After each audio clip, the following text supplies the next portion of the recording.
Welcome back mga kaaldab. Ito na naman po ang inyong lingkod, si Mr. Destiny. At siyempre panibagong update na naman po tayo.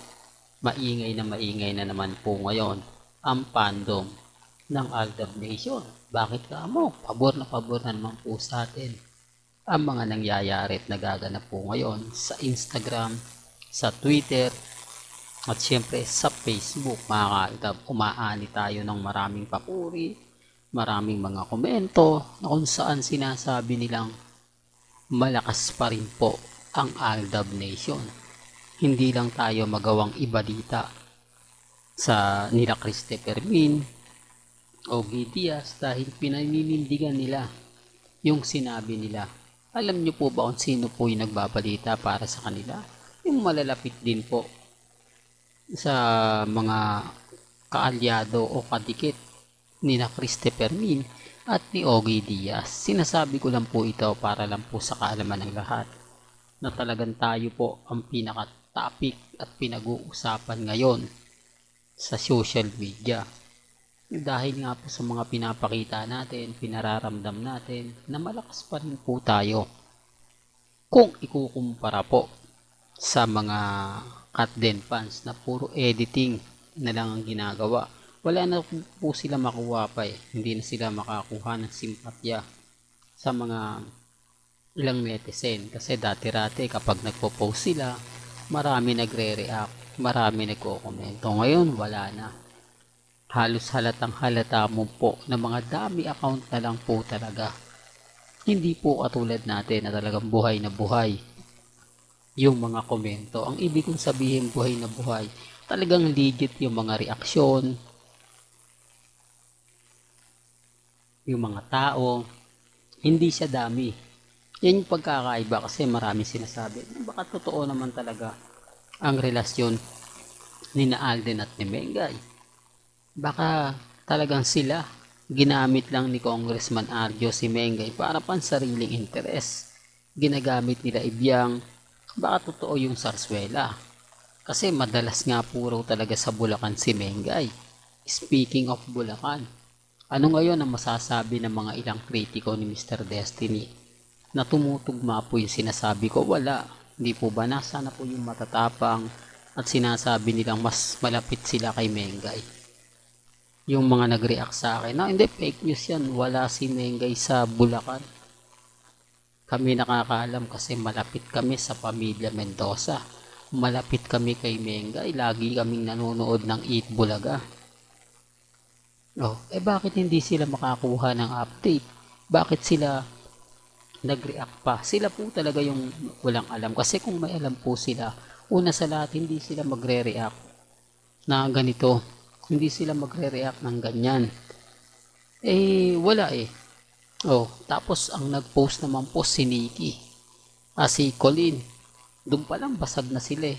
Si Mengay ayaw talaga mag-post. Makikita nyo naman po mga kaaldab na siya po talaga yung tipo na inililihim pa talaga. Tapos yung mga sinasabing pumunta ng Bulacan para lang po makita kung nandun si Mengay. Anong reaksyon nila? Wala daw. Ibig sabihin mga kaaldab, nasa Bulacan si Mengay pero hindi po siya nasa Mateo Restaurant. Andun po siya sa bagong bahay po nila ni Alden Richards. Issue na naman yan. Mr. Destiny. Alam mo kaya ka nababash eh. Kaya napagsasabihan yung mga followers mo na dami account. Dahil halos yung ibang nagre-react, umaayon sa sinasabi mo. Umaayon at pumapabor sa mga ina-update mo. Lahat po ng mga nagre-react sa akin, nagko-komento, hindi ko po yan binabayaran. Bagkus, tinutulungan pa po ko nila Ma'am EG. Napakabait po niyan. Maraming salamat po Ma'am EG sa mga suporta na binibigay mo sa akin. Si Ma'am June. Yan po yung mga taong nagmamahal kay Mr. Destiny.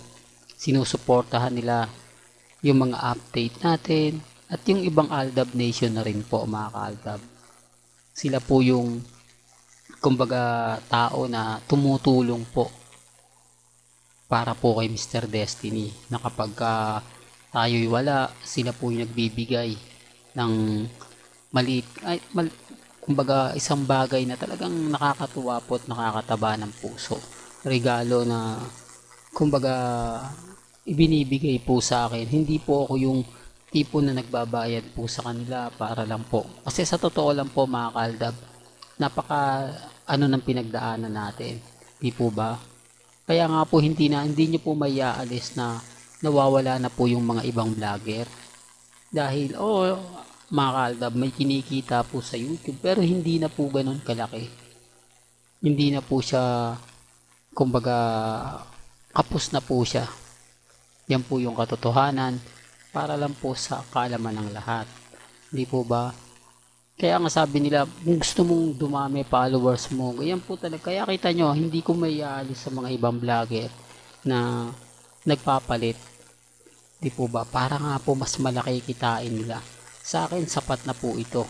Basta ako kung ano yung nasimulan natin, kung ano po yung pinaglalaban natin, doon po tayo. Di po ba?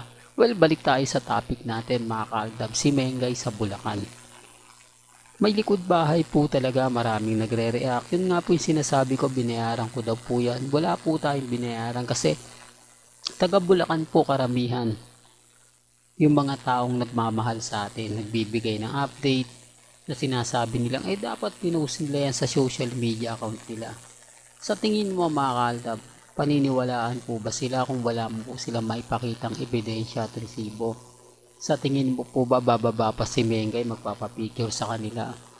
Gayong sa loob po mismo ng bahay bumababa si Mengay, pinapasok ang sasakyan. Tanging malalapit lang po yung nakakakita. Tanging mga tao lang po na kumbaga yung nasa dulo ng dila natin mga kaaldab, yung kakilala. May mga taong pinagkakatiwalaan ni May Polkerson. Kaya ang sabi ko sa inyo, may mga punto na direkta nila na sinasabi nila sa atin. Kasi kapag pinost nila yan, una sa lahat, ibabash lang po sila. Sasabihin lang sa kanila, ano yan, ganito ganyan. Hindi yan, aldab yan, kaya ganyan ang ginagawa niya. Ganyan yung sinasabi niya. Kaya ang sabi ko sa inyo, ako po, kampante lang. Ako po, masaya sa mga nakikita nyo naman po, napapanood nyo naman po. Hindi ako basta-basta nagpapa-apekto at syempre hindi tayo basta-basta nagpapatalo. Lalo na nga po kapag pinag-uusapan natin ang Aldab Nation. Hindi po ba?